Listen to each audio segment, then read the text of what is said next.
part 2 of our conversation with Henry Gross. I'm John Beaudin from Rock History Music. How did having a big hit song like Shannon change your life? Well, I became phenomenally egotistical and would not even talk to myself. I was too good for myself. That's how deep I took it. I mean, I would dial myself and not answer. Like Joe Walsh said, maybe, just leave a message. Maybe I'll call. I didn't even dream anymore. No, it was fun. It was a lot of fun. It was especially as a person that loved animals my whole life and loves to do things for humane society, whenever I can, and has always had a house full of, right now we have 3 little dogs and a cat, and we've had as many as 6 dogs and 4 cats at once. My wife is going to skateboard into heaven. They're going to bring me these animals. Say, what'd you do last night? You mean from like 3:30 to 4:30? I cleaned poop. So I mean, that's what I did. Oh, you slept. Good for you. So it's a full-time job. Okay. And the question was something about it. But it was great because I got to work with everybody that I ever heard of. I got to play shows with every act. I mean, I did many shows with the Beach Boys, many with the Doobie Brothers, I worked with Billy Joel. I was on a show with Bruce Springsteen. I was on a show with, you name it. I mean, I worked with Roger McGuinn. I mean, I got to know Roger a little. I mean, these are wonderful people, very talented people, and I'm very, very lucky, which is why I always sang, one-hit wonder. The waitress asks me if I'm famous. I say no, but I'm hungry. She says the eggs are cold, the toast is burnt, the bacon's mostly fat, and I say, lucky me, I like it like that. Anyway, lucky, I like that. You know what I'm saying? I like it. Lucky me. That's how I look at my life. I don't. There's a line in that song that says, it goes the bridge. Because every day I play it straight, never tempt the hand of fate. In a world of give and take, I take what's given. So people ask me, do you wish things had been? No, I'm here. What if, a lot of people had 1 million hits and got run over by themselves or airplanes? I mean, I'm the luckiest guy in the Western world. I mean, life is good, and every day that we share things like this, I meet you guys and it's how happy you want to be. I mean, you want to just you start talking to yourself in the street. It's great. And the thing, and you and I have talked about this a few times, that I find it rare to interview someone, to talk to someone, to hear an album where I'm going, holy crap, man, he's on top of his game. To me, your new album is what, like I said, it's one of the best albums I've heard in the last 5 years. And thank you. What can I say? I mean, that was the idea, was to do something better than I've ever done, because it's just funny how things have worked out. None of us know if we're ever going to get to play live again. Yeah. They're talking about. It's funny because I spoke to. I always have this thing I like to say. One thing I hate in show business is a name dropper. And so I was talking to Felix Cavalieri this afternoon, and he was telling me, they're going to try and do 2 shows a night, 2 60-minute shows instead of one big show, so people can sit far apart. But my career was never that huge, so when it would happen to me sometimes that I'd be in a 200 seat theater and there'd be 50 people, and I would say to them, gee, I didn't know that Cleveland, Tennessee was such a wealthy town because I see each of you bought 50 seats. I mean, in a world of give and take, I take what's given, and that will, and you just keep working hard, and you sing. I sing. Remember I relate things to movies because my mom she was a real movie buff, and so I became one. And at least until they went to color, and then I lost interest. But you remember, like in the Chariots of Fire, when the guy, he runs for the God's pleasure. Yep. And I sing for my mom's pleasure. She's gone, and I sing for her pleasure. And she loved the music. So What am I going to do? The only terrible gig I remember in my entire, thing in the 70s, I was on a show at the Canadian National Exposition in Toronto. It was outdoors, and there were, 10, 20,000 people out there. And I was on the show with Rory Gallagher, Derringer, and Aerosmith, and Shannon was the hit, right? So I'm watching. It was really a bad billing. Someone got me on this show, and everyone was nice backstage, and all the people from the show were terrific, but it was an imbecilic billing. I mean, I played rock and roll too. I played, I had big amps and did a rock thing, but Shannon was the hit. I think Rory Gallagher went on, and he was fabulous. Just fabulous. And then I went on, and the gig was going great. And then I played Shannon, and it was outdoors, it was daytime, and you could see everyone in the crowd, it was just like being on a beach. People were playing with these, throwing a ball around, these beach balls and whatever they were doing. And I saw a guy walk all the way back from the soundboard up to the front of the stage and look at me and go like this. Oh. And so did everyone else. And this guy must have hated Shannon. He was what he did. He did not come to hear that.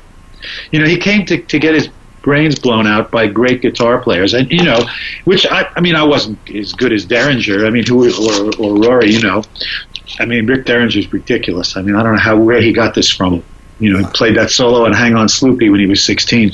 But anyway, it was very, very sad gig. And I remember I had a British guitar player by the name of Andy Pearson from Sheffield, and he was great, but he loved this song that was on the back of Shannon called Pokey, written for Marshall Teague, who's an actor. With Roadhouse, he had the pool cues and all that with Patrick Swayze. Anyway, so he always wanted to play Pokey. And the gig, I did Shannon at the end. The whole gig went great, except for Shannon. It was the last song.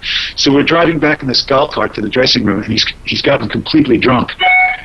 On the stage, he's down half a bottle of something.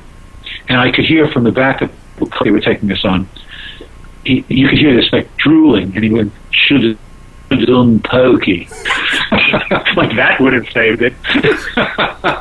Oh yeah, that would have done it. Casey Kasem, if you're familiar with that one in America, he really liked the song. It's just he didn't want to have to do a dedication after a song about a dead dog.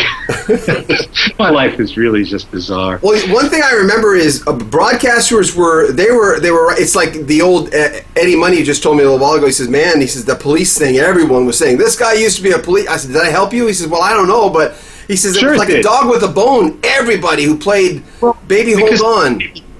That's what people do, You know what I mean? It's like, do they call me Gross the publisher, Gross the singer, Gross Gross the writer, Gross the actor, Gross the comedian? You commit one murder, and that's it. They forget. No, they just need something to hook you in their minds, And so, whatever it is. Well, plus it's unique. I like we mentioned. What was the other one you mentioned yesterday? Old Chef. Yes. That was on the first Elvis Presley record on RCA. That song really was very moving to me. I was a little kid. I had a dog, I thought this is the saddest thing I've ever heard. But I didn't consciously write Shannon about it, or consciously write it about My Irish Setter or Carl's Samoyed. I didn't write it about that. I wrote it about just kind of a combination of all of the above just comes out, I gotta ask you. I gotta ask you. Who were you at 16? If you had to describe yourself at 16, that's such a prime. And pick another age if you want as a teen. But what was your story? If someone had to describe, how would you be described? You think? I was a guy playing mafia-owned clubs in Brooklyn many nights a week. When my friends were delivering groceries, I was playing. When I was 13 years old, I played at the World's Fair, at the New Jersey Pavilion at the World's Fair. In 1963 or 64 when we played. That's when the World's Fair was. And I had a band in 9th grade, and then I was rehearsing. Actually, a friend of my sister's who was older than me, a couple of years ahead of me, and she had a wild friend. And this girl invited some friends of hers who were like 17, 18 years old to rehearse their band in my father's little basement, where I kept my amp and my guitar. And I had played on Friday night, and I Saturday morning, I'm sleeping, and I hear a band playing, and I think, wow, I looked out in the street, there was nobody out there. And I'm listening, it's coming from my basement. So I went downstairs, and I sat on the steps, and I'm listening to these great-looking guys playing these, tunes, rehearsing in my basement. And they were terrible. They were average players at best, and they playing all the wrong chords to the songs. So I'm sitting there and listening, and I'm going, oh man. And so these guys look at me, they go, hey, who are you? I said, well, a better question would be, who are you? I mean, I live here. And they said, well, this girl Elise invited us over to rehearse here, and your sister said it was okay. I said, okay. And they said, what are you laughing at? I said, you guys don't really have no clue how to play these songs you're going for. And they said, like, you do? And I said, yeah, I do. So I showed them the chords, and I sang the song. They went, hey, you want to join the band? And I'm thinking, well, these guys, they're really not great, but they're great looking guys. And there's like a Chrysler and some kind of Bonneville convertible out in the street. And I'm going, thinking about those cars, and I'm going, yeah, I want to join the band. Now I got wheels. Now I'm rolling.